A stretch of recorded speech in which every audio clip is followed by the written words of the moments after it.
अस्सलाम वालेकुम student. Last lecture में हमने एक एग्जांपल स्टार्ट की है जिसमें हमारे पास दो पॉइंट्स है, ओरिजिन है और एक पॉइंट है 5 - 8।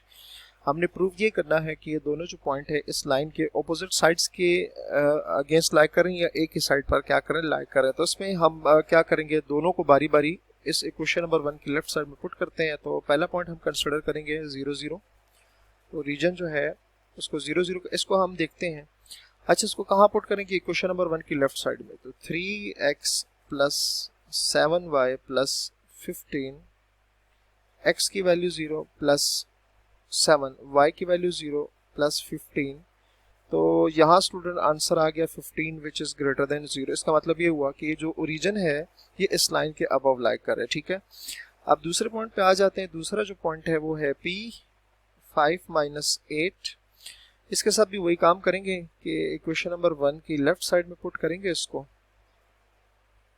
3x की जगह 5 प्लस 7, y की जगह -8 and plus 15 as it is. 5 3 are 15 minus 56 plus 15, ये आ जाएगा 30 - 56। तो आंसर जो है वो माइनस आ जाएगा हमारे पास -26।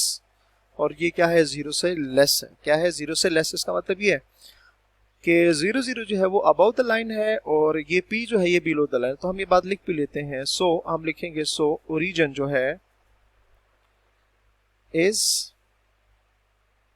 Above and P। पॉइंट कौन सा है, पॉइंट है हमारे पास, जो पॉइंट हमने चेक करना था वो कौन सा था, 5 - 8। 5 - 8 इज बिलो द लाइन। वो क्या हो जाएगा, बिलो द लाइन हो जाएगा। ठीक है, तो ये एग्जांपल जो है इसमें आपकी बात समझ आ रही है।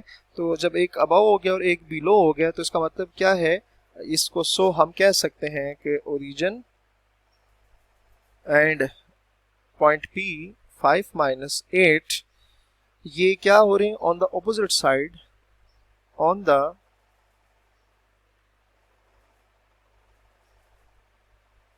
Opposite side of line. ठीक है, और लाइन इस केस में क्या थी हमारे पास, 3x plus 7y plus 15 is equals to 0। तो स्टूडेंट ये आपको समझ आ गई होगी पोजीशन ऑफ लाइन। ठीक हो गया, तो किसी लाइन के अकॉर्डिंग हमने क्या किया कि पोजीशन देखी ऑफ अ पॉइंट। अच्छा जी, अब नेक्स्ट जी हमारे पास कि लेट से हम कहते हैं ना कि हमारे पास अगर तीनों जो दो या दो से ज्यादा लाइंस आ जाए, ठीक है, 3 लाइंस आ जाए। ठीक है, आपकी बात पता है ना कि जब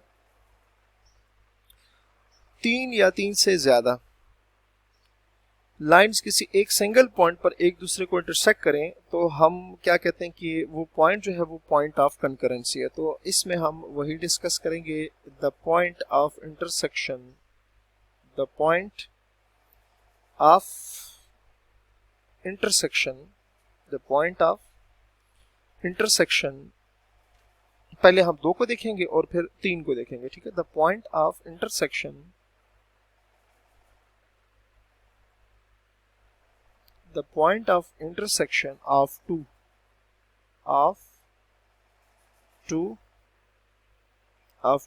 straight lines। ठीक है, क्या कहा मैंने, the point of intersection of two straight lines। के अगर हमारे पास 2 लाइंस आ जाए ना तो वो दोनों एक दूसरे को किस पॉइंट पर इंटरसेक्ट करेंगी, वो पॉइंट अगर हमने फाइंड करना हो तो वो किस तरह से फाइंड करेंगे, ये बेसिकली हमारा इस केस में जो है वो टारगेट है। ठीक है, तो हम 2 लाइंस कंसिडर कर लेते हैं। लेट्स से लाइन 1 है हमारे पास। लाइन 1 जो है वो a1x प्लस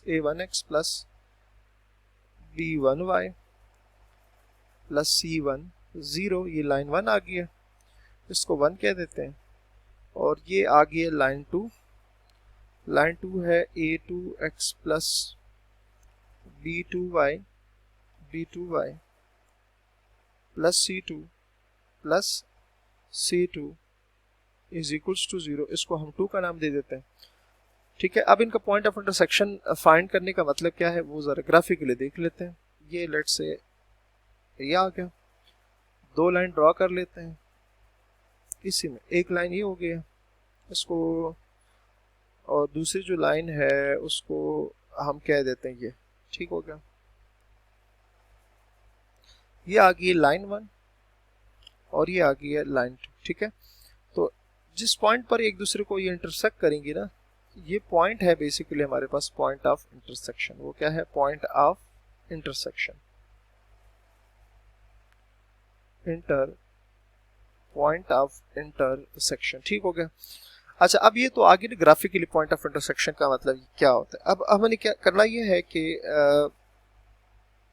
इसमें हमने फाइंड ये करना होगा कि मैथमेटिकली इनका पॉइंट ऑफ इंटरसेक्शन किस तरह से फाइंड होगा। तो उसके लिए हमारे पास जो है दोनों को सॉल्व करेंगे, इन दोनों को सॉल्व करेंगे, दोनों को सॉल्व करेंगे तो सॉल्यूशन का मतलब होगा कि हमने इसमें से क्या करना है, यहाँ हम एक पॉइंट लेट कर लेते हैं, ठीक है। यहाँ इस तरह से करते हैं कि लेट, ठीक है, P1 लेट, मैं यहाँ लेट कर लेता हूँ, ये जो पॉइंट है इसको मैं P1 कहते थे। लेट से ये वाला पॉइंट जो है ये P1 हो गया, x1 और y1, तो P हो गया, sorry, let P x1 y1 be the point, be the point of intersection,